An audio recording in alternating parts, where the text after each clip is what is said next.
Assalamualaikum warahmatullahi wabarakatuh dan salam sejahtera. Hari ini kami akan membentangkan inovasi pengajaran dan pembelajaran e-komik yang bertajuk Kembara Jago Bahasa. Sebelum saya melanjutkan pembentangan, izinkan saya memperkenalkan diri. Saya Nusha Mimi Amirah binti Suhaimi bersama-sama dengan rakan seperjuangan saya Diana Shirin Elisa binti Miswan. Seterusnya, saya akan mulakan dengan bahagian pengenalan. Menurut Kamus Dewan edisi keempat, komik ialah buku yang mengandungi cerita disertai dengan gambar-gambar melucukan. Komik secara umumnya merujuk kepada media yang mengekspresikan naratif atau idea-idea lain menggunakan rangkaian gambar pegun dan kebiasaannya digabungkan dengan teks yang pelbagai. Sejarah komik mempunyai galur yang berbeza mengikut latar budaya sesuatu negara. Pada pertengahan abad ke-20, komik berkembang di Amerika Syarikat dan kemudiannya diikuti oleh Eropah Barat, khususnya Perancis dan juga Belgium. Pada masa yang sama, komik menapak kukuh di Jepun hingga kini. Dan pada tahun 1950-an, komik dihasilkan di Malaysia dan pada masa kini, versi cetakan komik di Malaysia makin merosot. Seterusnya, kita akan beralih ke definisi konsep. Kata hubung gabungan ialah kata hubung yang menggabungkan dua atau lebih klausa setara untuk membentuk ayat majmuk gabungan. Terdapat 3 jenis kata hubung gabungan iaitu berturutan dan sambil lalu, kedua adalah pilihan atau dan yang terakhir adalah bertentangan iaitu tetapi namun.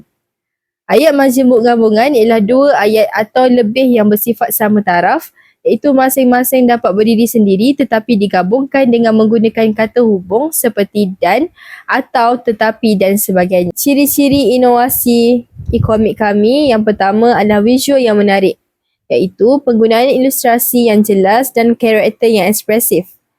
Teks kata hubung diwarnakan supaya mudah dikenal pasti. Ini memudahkan murid memahami konteks kata hubung dalam ayat. Yang kedua adalah mempunyai nota sampingan. Terdapat nota kecil di bahagian penjuru kanan untuk menerangkan konteks penggunaan kata hubung gabungan dalam ayat. Yang ketiga adalah akses dan fleksibiliti. Komik boleh diakses di tablet atau telefon pintar menggunakan aplikasi Canva. Ini sesuai untuk murid yang ingin melakukan pembelajaran secara kendiri. Prosedur pembinaan. Yang pertama adalah kenal pasti tajuk dan tema. Yang kedua, kami merancang watak dan juga jalan cerita. Yang ketiga adalah membangunkan watak dan alur cerita serta menjana gambar. Yang keempat adalah penulisan dialog. Yang kelima, integrasi elemen pembelajaran. Dan yang terakhir, kami menyemak semula ejaan dan juga tata bahasa yang digunakan. Sewaktu sesi pengajaran dan pembelajaran, murid hendaklah membuka pautan yang disediakan. Murid perlu tekan mode view. Seterusnya, klik bahagian hujung kanan untuk kepaparan seterusnya. Manakala, klik di bahagian hujung kiri untuk kembali ke paparan sebelumnya. Pembaca disarankan untuk membaca pada setiap halaman dengan teliti.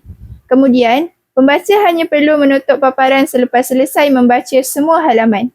Akhir sekali, para pembaca boleh membuat latihan menggunakan BBM Maujud yang telah kami sediakan. Antara sumbangan inovasi kami terhadap guru termasuklah meningkatkan kreativiti sesi pengajaran dan pembelajaran, menjimatkan masa dan meningkatkan keberkesanan pengajaran, menarik minat murid, mengintegrasikan teknologi serta memudahkan penerangan suatu topik yang kompleks. Seterusnya, sumbangan inovasi kami terhadap murid termasuklah meningkatkan minat dan motivasi murid, berfungsi meningkatkan kefahaman murid, menyokong gaya pembelajaran yang pelbagai, menggalakkan pembelajaran kendiri serta membantu murid mengingat isi pembelajaran. Kesimpulannya, inovasi e-komik merupakan satu pendekatan kreatif dan interaktif dalam pengajaran dan pembelajaran bahasa Melayu. E-komik merupakan salah satu inovasi yang mengaplikasikan satu teori iaitu teori Softopedia. E-komik yang kami hasilkan berperanan sebagai pemudah cara guru untuk menjalankan sesi pengajaran dan pembelajaran secara interaktif. Inovasi kami bukan hanya sebagai bahan interaktif yang mengandungi elemen hiburan, namun turut berperanan sebagai medium pembelajaran ilmiah. Berikut merupakan hasil inovasi pengajaran dan pembelajaran yang telah kami hasilkan iaitu e-komik yang bertajuk Kembara Jaguh Bahasa dan BBM Maujud yang bertajuk Roda Riang. Itu sahaja daripada kami. Sekian, terima kasih.